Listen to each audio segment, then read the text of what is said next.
Good morning. Today I'm going to do a short reading from Infestation, which was the first book in my long-running S-Squad series from Sever Press.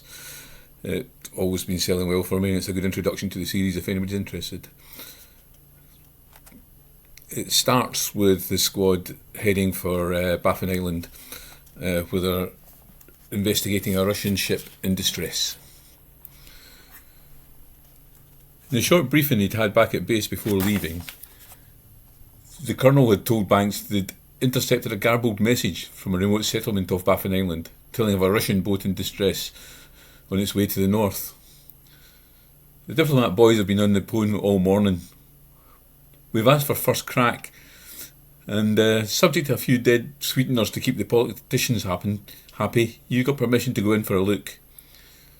We've got no idea how many Russians are right there, or what degree of armaments they might or might not have. So sneak up on them is the order of the day. The Canuck Air Force will be at your backup.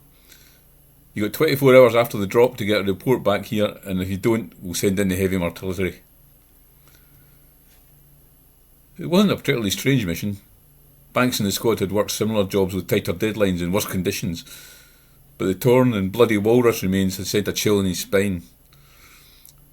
His normally reliable hunches told him that things might not be straightforward. The men were thinking much the same. They kept up a stream of low-voiced chat, all of it about the bloody mess they'd just seen behind them on the shore. No one in particular talked incessantly about the scene he'd landed in. I thought I'd crash-landed, indeed. Gone to hell, he said, after describing his landing for the fourth time in as many minutes. It's like a feckin' horror film. Oh, yeah, shite, you big girl's blouse, Macaulay replied. I've seen worse than Inverness on a Saturday night. Aye, Nolan replied deadpan. Your mother always was a mess eater. Briggs, Macaulay and Nolan's laughter carried clear across the cold night, getting him an admonishment from the Sarge. Keep it down, lads, Hines said from the back. If the cap's right, we'll be coming up in the settlements any minute now. That was enough to get them quiet. They walked in silence for a half a mile.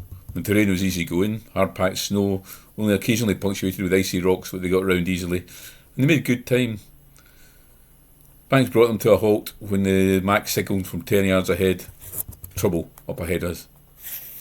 They left Nolan, Macaulay and Briggs at the rear, while Banks and Hind quickly moved up to Mac's position and joined him, lying flat in an outcrop, oblivious to the cold as they took in the scene below.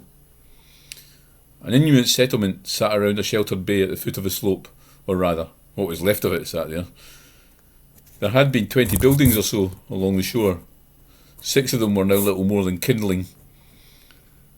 Many others showed signs of attack. There were multiple smears, black, in the night vision glasses, all too obviously blood, and it showed in the tracks running along between the buildings and at the water's edge. 2 small fishing boats sat moored in the tiny harbour, one of which was listing badly, holed at the port side. The other was almost completely sunk. Only the wheelhouse showed above the water. Out in the bay, several hundred yards offshore, a larger boat sat at anchor. It was too dark to see any identification. There were no lights on in the vessel. Is that our Russian pals? Hind asked. I guess so, Banks replied. He turned his glasses up to full zoom and tried to make out more detail of the vessel. But it was too far off in the night, and he turned his attention to the harbour and checked the whole length of the settlement. There was no sign of any bodies. But there's a hell of a lot of blood. When Mac spoke, neither he nor Hind had any answers. What the fuck's this, Sarge? They took their time going down into the village, alert for any sound, any sign of attack, and taking care not to show themselves in the skyline, but nothing came. Nothing moved in the settlement below them, just small wavelets lapping on the pebbled shore.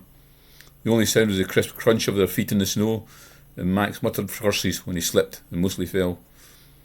Banks kept his eye on the settlement, but the closer they got, the more obvious it was that the people here had suffered a catastrophic disaster, one to match what had happened to the walruses they'd seen earlier. A well-known narrow path of small stones and gravel took them over the top of the ridge and a slow winding meander all the way down to the waterline at the southern end of the bay. The house at this end had suffered less damage than some of the others, but when they walked off the slope and onto the shore, they saw the main door of the property was smashed inside, and it was as if a small car had gone straight through it, knocking the door in and splintering the timbers off the frame.